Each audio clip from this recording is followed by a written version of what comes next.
You guys, welcome back to Defeating Hair Loss. My name is Steve, and I have Bobby D back with me. Yes, sir. Bobby, today is you're going to be kind of like my guinea pig for current events. Okay. Remember, I don't know, you were in high school, when you were in high school, did you like this current event thing or something? I think so, or something like, similar to it. Something like in history or something where like you're talking about things that are just happening today. So I thought it would be pretty cool to try to figure out a way to put pressure on me to bring kind of like today's world into this whole hair restoration, hair transplant thing. We're going to be doing some celebrity stuff and all that, but everybody does that.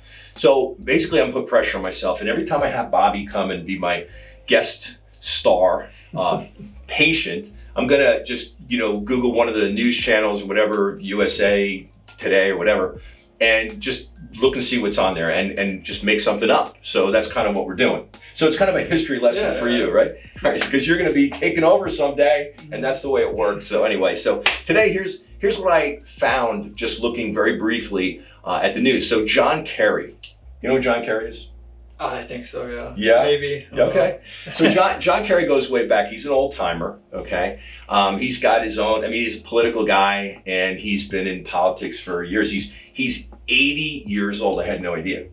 Okay. And he's what they call the climate czar. So you might see him, over in Europe or whatever, with everybody talking about climate change and all that kind of stuff. And I think he ran for president against maybe George Bush or something back in the day. Okay. But he's got this massive head of hair. It's insane. I thought Ronald Reagan had like the most perfect hair. And this guy, I went back and I was looking at kind of photos when he was younger, and it's the same amount of hair. He's got some salt and pepper now. So he's 80, but man, like massive amount of hair. So there's an example of somebody that like went through his whole life and, never had to worry about his hair. Must be nice. Kind of interesting, right? So anyway, John Kerry. Then you got the flip side. You got the complete opposite, the polar opposite. You got John Fetterman. No idea. No idea. Okay, so John Fetterman, and by the way, this is never. I probably should know this. Well, by the way, this is never a political thing. We're not going to ever talk about politics on this channel. So John Fetterman is a senator from Pennsylvania, and he kind of got notoriety out there running his campaign wearing hoodies. That's where he kind of, that was his thing. But he's bald. So I tried to figure out, I had never really researched his hair history. So quickly, because you're coming, and I'm like, okay, let me put this together.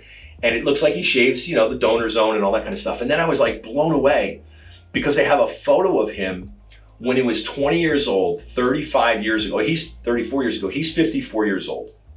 And he has this like a lot of hair, like really cool hair. I don't see any balding. I was bald at that age, and I don't see any balding at all, any thinning. Then I wondered, I looked up some more photos because maybe he just shaves his head, but I think he lost his hair. So you got John Kerry, who's got this like Elvis Presley head of hair, 80 years old. You got John Fetterman, who's in the news today. I think he was telling people don't support, or make sure that Palestinians, or if you support Palestine, you have to tell Hamas to stop launching rockets. Something he was in the news for, but more importantly for us, it's his hair, or lack of. So he's 54 years old. And the number 3 guy who's always in the news, Chuck Schumer. You know who Chuck Schumer is? Yeah, I think so. Chuck Schumer. Okay, so Chuck Schumer is another guy. He's been in politics forever. He's a New York guy. He's a New York senator. He's the majority leader because the Democrats have the advantage, I guess, by the certain numbers in the Senate. And Chuck Schumer has had a hair transplant, so a little bit interesting. So I wanted to do, and my goal was to find someone with incredible amounts of hair at an older age, have someone who's kind of bald at midlife, and then how about hair transplants, right? That's what we're here to talk about. So Chuck Schumer, I'm trying to not be critical because that's not me, but he's always I always say, well, his hair transplants look okay, but he's 73, I think. And at that age, and probably he was making some money when he was in his 20s or 30s, I got a really good idea, having no idea what I'm talking about, but I have a really good idea of who did his hair transplant. I'm just going to throw this out there.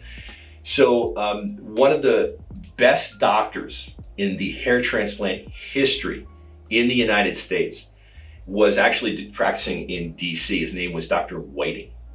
Dr. Whiting has done all the East Coast huge people, like celebrities and, congressmen, senators, presidents. I think he did President Biden's hair.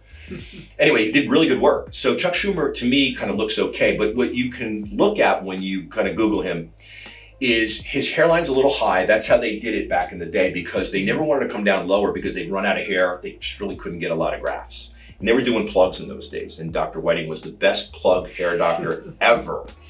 And his hair doesn't look too bad. Now, what's very interesting to me, and I thought I'd bring this up to Bobby, because Bobby's, as good looking as he is, and he's like, hey, do I got a gray hair over here? I do, a few. I don't know about that. But, Chuck Schumer's hair, as he gets older, it gets more gray and it looks more natural in the hairline, because that's a great example of what I always point out to everyone, that the dark hair, light skin is very challenging. Now, you take the dark hair, light skin, you put it up a little higher, which is a little bit unnatural by today's standards, okay? Still looks good. And that strong hair in the back is kind of jumping out. So as his hairs grade more, actually looks softer. And the reason it looks softer is because it's lack of contrast. So the better thing, lack of contrast, is same color skin, same color hair. So if you go through Chuck Schumer's life, decade by decade, and you see his hair transplant, and then look at him recently, it actually looks like it's gotten better, which is very interesting to me. And he hasn't had any more hair transplants, at least I don't think so.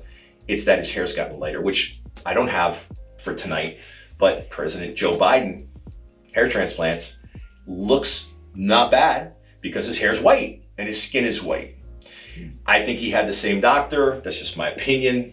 He was a senator for years, and this doctor did all the senators, but his hair actually as well looked better as he got older, because he probably ran out of grafts to do. He hasn't done most of anything in the crown, and his gray hair blends with his skin. So that's what I found today for our history lesson, current events. Thought I'd bring something a little special interest for you out there. And please don't forget to like and subscribe.